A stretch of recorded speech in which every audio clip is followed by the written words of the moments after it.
All right, December 16th, workout breakdown, cardio, baseline day. I think at this point, a lot of people see cardio days in the month of December, VO2 max month, and it's like, what the hell? We're doing this every single day. Not necessarily the case. Like, most days I'm scripting out 8 to 12, 15 minutes, for aerobic work. So although it feels like cardio day every day, it's really not.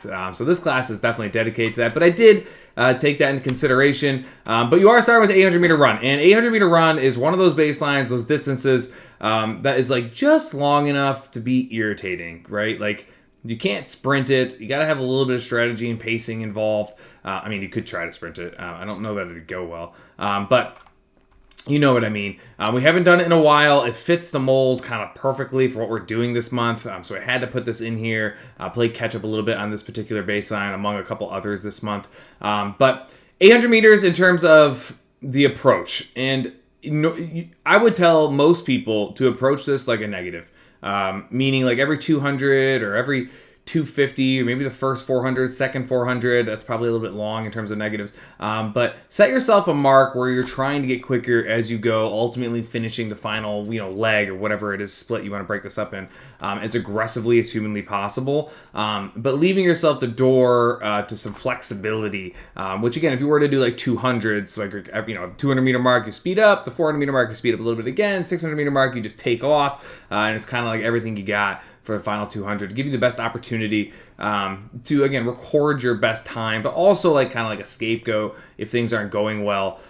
It's not like you were stuck in a dead sprint and you're just going to like come to a walk, right? Because we don't want to totally implode here. But 800 meters is wonderful. Like, we can test a lot of stuff here. It's great insight into our current conditioning levels and how well we know ourselves. Like, thinking about maybe how long this is going to take you and then doing it, or going back to your old times and looking at it, Again, it just fits the mold of what we're doing this month so well. You guys have 12 minutes for this. So when you come in, obviously the baseline here, the warm-up is still 10 minutes. Baseline days, like, I would definitely make it a point to get here on time or earlier, so you get the full 10 minutes here, and then you have the full 12 minutes here. So you guys have a lot of flexibility to warm up, do whatever you need to do before you start this. If you do kind of, approach it with like rip the Band-Aid off and just go type of approach, you have lots of time to recover as well. I hate pushing and putting you guys on a time crunch on these baseline type of workouts where anxiety is there and pressure is there, and a lot of people want to perform a certain way. And if you don't have the time to do so, it's kind of frustrating. And it's also frustrating when you're done. Like, it takes time to recover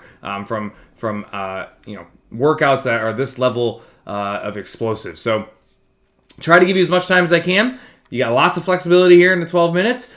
This is one of those situations, like, you want to wear your own headphones or something, like, I am all for it. Like, I'm not going to fight you at all. Just make sure, when we're done with the baseline, the headphones come out, of course. And then the second block, which also goes into the fact of why you have 12 minutes here, is also hyper aggressive. I figure we might as well just keep the same trend. I had a little note to make sure that we do some jump roping here. So this workout, it seemed like a good time to do the jump roping, as I think a lot of people are going to be pretty beat up from the 800 meters, at least in terms it's going to take you some time to recover from that.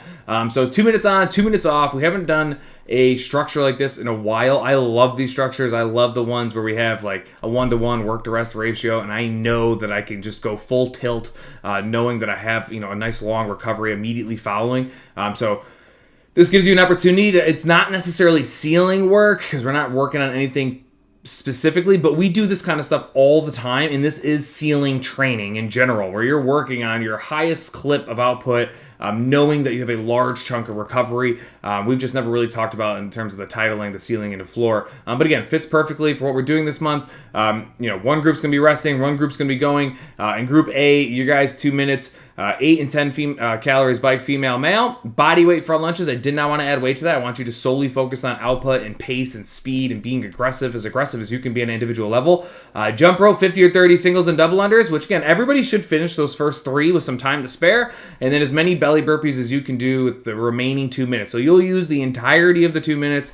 You'll get 2 minutes off, and you'll decide if you want to do 4 or 5 rounds of that. And again, it's one of those scenarios where you're kind of just aiming for the highest output possible and then just matching your belly burpees each and every round, or maybe getting better at it as you get more comfortable transitioning, because typically after one round, you learn to become more efficient on your transitions, which ends up saving you time, which gives you time to do a couple more of those extra reps at the bottom, which happen to be belly burpees this time around. And then again, to keep the jump roping trend, just to work on the skill. So if you're somebody that owns a jump rope, bring it to class this on the 16th. So many people come and they just don't have the right car, or they left it in their kitchen, or whatever it is. Make sure you guys bring your jump ropes. 8-minute EMOM, we've done this plenty of times. 30 seconds on, 30 seconds off, and you're just going to rotate back and forth, getting as many reps in, as much repetition as possible in these 8 minutes.